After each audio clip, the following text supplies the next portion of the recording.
What's up, folks? I'm Yanni, this is Rad. We're down at Unity Gym, and a lot of people have asked us to do a follow-up or a more recent updated version for our forearm tendonitis or golfers / tennis elbow videos. We've done 2 of these and they've been really successful. A lot of people reaching out telling us how great they are, so we thought we'd add to this because our knowledge and skill is constantly developing. Today I'm going to use Rad as my model, but before we get down onto the tools, we're going to do a slight little bit of theory.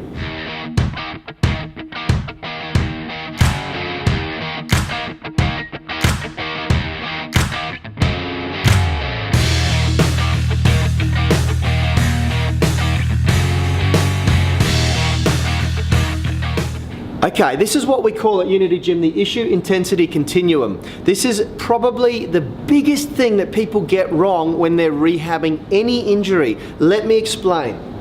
On one side we have the issue spectrum, and on the other side we have the intensity spectrum. So if our issue is a 10 here, then our intensity needs to be a 1 or a 0. So meaning if you've just injured yourself, then you will not be exercising at all. That makes sense, right?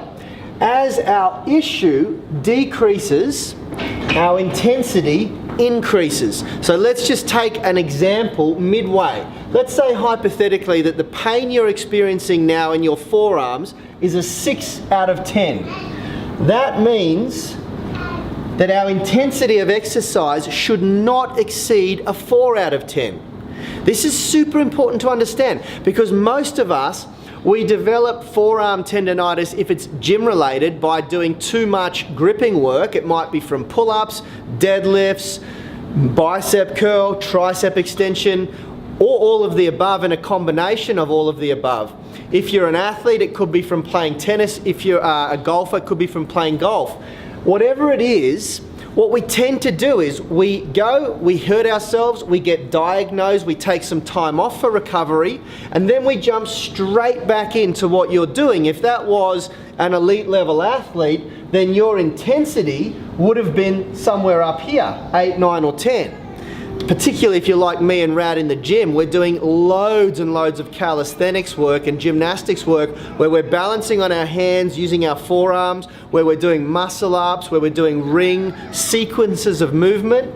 It's very high demand on our forearms, so we're usually always operating around a 9 or 10, and in deload weeks maybe a 6 or 7. That's what most people do, and here's the mistake that we all make. We get an injury, and initially the injury is a 10 out of 10. It stops us or prevents us from exercising. And then we have a few weeks off. We might even go and see a physio or a soft tissue therapist to do some ART on the arm. If you watch the first program, that's what we were recommending. And then we tend to come straight back in and try and repeat our intensity levels up here again. We forget that our issue probably hasn't gone to a 3 or a 2. It's probably still up around that 9, 10 or 7 mark, and we should actually be doing exercises that match our issue, that match the pain, that match the level of discomfort that we're experiencing or the level of discomfort that we were experiencing. Here's the thing, and this is important to understand. An injury, be it an acute injury that happens very quickly or something that happens from overuse, it's from an abusive load. And that abusive load may have been something you did in one incident, or it may be something you do over time in multiple incidents, like in tendonitis in the forearms, golfers and tennis elbow. But when we have that abusive load that causes the inflammation and that causes effectively the breakdown in the tissues and the tissue remodeling, we have to respect where we fall on that issue intensity continuum when we return to training. So today what I'm going to show you is a couple of exercises or movements that actually allow you to enter in at a much lower point even than the workouts that we put together earlier, for those of you who are still experiencing issues around here. Let's go out on the gym floor and take a look. Okay, I've got my sexy model Rad here, my brother, and he's going to demonstrate a couple of exercises that we use as a good entry point.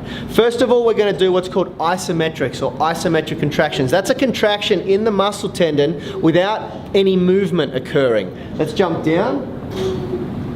So we're working all the different types of movement. The first one we'll do is the supinators and pronators.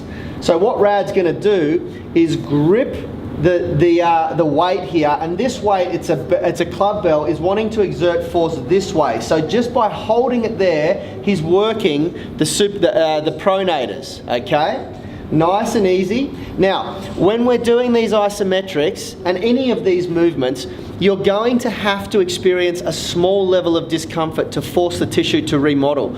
But it cannot go over a 4 out of 10 on the discomfort scale. Very, very important. And a great little marker to figure out whether you've gone too hard is that if it hurts the following day with zero stimulation or zero stimulus, then you've gone too hard the day before, okay? So Rad's going to effectively, let's say hypothetically, he was experiencing some discomfort and tendonitis in his elbow.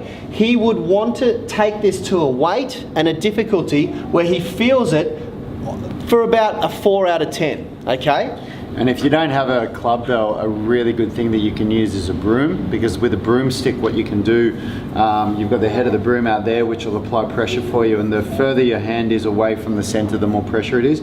So if you can handle it here, 1 week you can put a little mark there, and then maybe next week you can try and move your hand a little bit further away so you can incrementally increase the difficulty. Yeah, absolutely. Rad actually used a broomstick when he rehabbed his arm. He found it better because of that reason. He could mark and incrementally progress the exercise really, really easily. Our club bells go from 2 kilos to 4 kilos to 6 kilos, which is too big a progression. So sometimes you do need that middle ground, especially when you take into consideration that issue intensity continuum. You don't want to jump from a 2 to a 6 on the intensity level of your movement. Okay, let's demonstrate an isometric contraction in the supination position. So now what he's doing is he's putting tension through the arm, he's squeezing the dumbbell, and if we did have an injury there, I'd be telling him to use a dumbbell and position his arm in a way which might mean that he doesn't rest on here, it might mean he has to stand up, but he wants to position his arm where he can feel the discomfort. But remember, you do not want that discomfort going over a 4 out of 10. 10 being like ridiculously painful, too much so that you couldn't hold the dumbbell anymore, okay?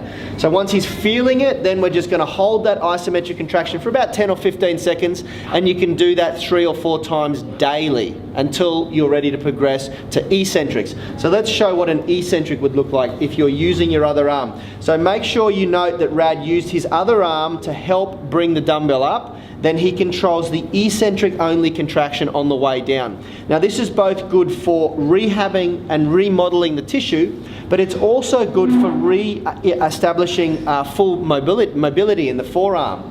He wants to go full range of motion, allow the arm to stretch all the way down, and make sure that he's not doing the concentric contraction yet, because that would take him further up that intensity spectrum, and it would probably be too intense for a real injury, okay? Flip it around and we'll demonstrate the same thing in pronation. So this is if you had tennis elbow. So now again, rather than the weight going down that way, he's actually holding it up in an isometric contraction. We're not creating any movement. This is the entry point for someone who's on a 9 or 10 on that issue spectrum. Okay, good. And then an eccentric contraction. He'd help himself up with the other hand, control a nice slow eccentric contraction down. Good. And remember, the angle of your arm here, guys, is going to be very dependent on what actually triggers the sensation in your forearm. It'll be different for everyone. He might need to bring his weight forward to feel the discomfort in his arm, to take it to a 4 out of 10. He may need to stand up and not rest it at all. You have to find where you actually aggravate that discomfort, take it to a 4 out of 10, repeat that process for maybe 3 or 4 sets. On the forearms, they like around 10 to 12, even up to 15 reps, but I wouldn't go over 15 reps. Okay, let's do an eccentric contraction on the pronation. So once again, helping his hand up, nice and slow down. Beautiful. Helping his hand up, nice and slow down. Beautiful. Anywhere from 10 to 15 reps. We usually prescribe 12 to 15 for our beginner guys. And it's just critical that we don't do the concentric at this stage because it takes us too far up that issue intensity continuum. That's pretty much it, guys. From there, we would go on to concentrics and eccentrics together, and then you can go through our full wrist conditioning program where you can start to work on mobility. Once you've done a week or two, maybe even depending on the severity of the injury, of isometrics, you'll usually be ready to go to eccentric only reps. Do that for a couple of weeks, then go to eccentric, concentric, and then you can start working on mobility on the floor, doing all of those drills that we used to do on the floor. Cool? Enjoy. Let us know how you go. Like, comment, please share the video with any of your mates who are suffering tendonitis in the forearms, and we'll see you again soon in Unity. Take care. Have a great day.